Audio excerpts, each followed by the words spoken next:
The companions of the Prophet ﷺ were sitting talking amongst themselves when the Prophet ﷺ came and asked, "What are you talking about?" And they said, "We're talking about Alamat as-Sa'ah, the signs of the last day." And then he said, and the hadith is in Sahih Bukhari, it is in Sahih Muslim, the last day would not come until, he mentioned 10 signs. And these are known as the 10 major signs of the last day. There are many, many other signs than these 10. The 10 are, and by now you should have memorized them. Number one, and these signs have not been given in the order in which they will occur. So we're giving them to you randomly. Number one, Dajjal, Al-Masih al-Dajjal. Number two, Gog and Magog, Ya'juj and Ma'juj. Number three, the return of the Son of Mary. Number four, Dukhan, smoke, which I am of the opinion should be visible, I think, 20-25 years from now. But of course I can be mistaken. But when you see that smoke up there, you know most of mankind will not survive. There will maybe a few people left on the earth. Number five, Dabbatul Ard. Dabbatul Ard, a creature, beast of the earth, or the land. Number six, that the sun will rise from the west. Number 7, 8 and 9, 3, Khusuf, plural of Khas, the shaking of the earth, movement of the earth, accompanied by a sinking. So an earthquake with sinking. One in the east, one in the west, and the third one in Arabia. And number 10, the fire will come out of Yemen and drive people to their place of assembly. These are the 10 major signs of the last day. Among these, one of the most important is Dajjal. Dajjal is a creation of Allah subhanahu wa ta'ala, who will one day appear in the form of a human being. I'm choosing my words very carefully. He has to appear in the form of a human being because he has been created and given a mission to impersonate the true Messiah. And since the true Messiah is a human being,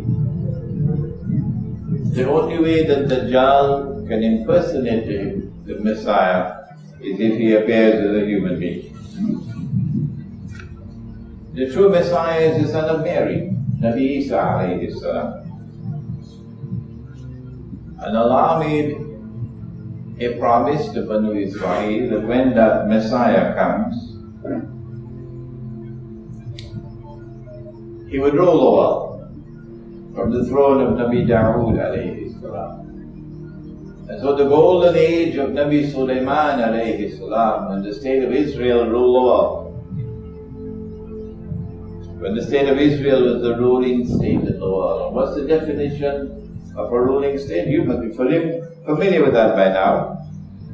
A ruling state is one whose rule cannot be rivaled or challenged. That's a ruling state. You don't have to rule every single square inch of KLCC. No. Once you have a rule in the world which cannot be challenged, cannot be rivaled. This was the kind of state that Sulaiman alayhi salam ruled over, the holy state of Israel. And that was the golden age. And when the Messiah comes, that golden age will come back one more time. But when Allah sent the Messiah, they rejected him. Some of them believed in him. Why did they reject him? Because they said, وَنَعُوذُ بِاللَّهِ مِنْ هَذَا. He's a bastard. Because his mother was not married when she gave birth. And a bastard cannot be the Messiah. And then he could not have been the Messiah because he's dead. Before our very eyes, we saw him die on the cross, crucified. He never ruled the world. So now it is beyond the shadow of a doubt. He could not have been the Messiah. What they did not know, and what no one knew, not even the government of Malaysia, no one knew, was that no, he did not die. No, he was not crucified. But Allah made it appear like that. What happened? But Allah raised him. So he never experienced something called maut. And so one day he'll come back to die. Because kullu nafsin dha'iqatul maut, every soul must taste maut. But they didn't know that. So they're waiting for the Messiah to come. I lived for 10 years in New York. You can't be in New York and not know that. That the Jews are waiting for the Messiah to come. So Allah created this being. And Allah programmed this being to impersonate the Messiah. And gave to him, Dajjal, gave to him powers of deception. He can deceive you. In anything connected with him, appearance and reality are opposite from each other. His mission is to rule the world. And when he rules the world with a rule which cannot be rivaled, which cannot be challenged, then he will declare, I am the Messiah. And then he can rub his hands and say, mission accomplished. But that's a tall order to rule the whole world. How are you going to do that? You must come with a very, very, very good strategy if you are to rule the world. The Muslims are not going to accept you. No? Maybe the part-time Muslims, but not the real Muslims. So how are you going to get them to accept you as the Messiah? Not all the Jews are going to accept you, because there are Jews who are Orthodox Jews. So in order to rule the world, you're going to have to impose a political dictatorship upon all of mankind. Well, I have news for you. That political dictatorship is almost there. You have to have a world government ruling over the whole world. So forget about state sovereignty. When Dajjal says stand up, the government has to stand. And Dajjal says sit down, the government has to sit. You don't have freedom anymore. In 1991, the Security Council of the United Nations had to vote on a resolution permitting the use of force against Iraq. 91. Cuba was a member of the Security Council. Yemen was a member. China, of course, was a permanent member. Malaysia was a member. And when the resolution came for a vote, Malaysia voted in favor. Although every single Muslim in Malaysia opposed it. Every single one opposed it. Nobody supported it. But the government of Malaysia voted in favor. Yemen voted against or abstained.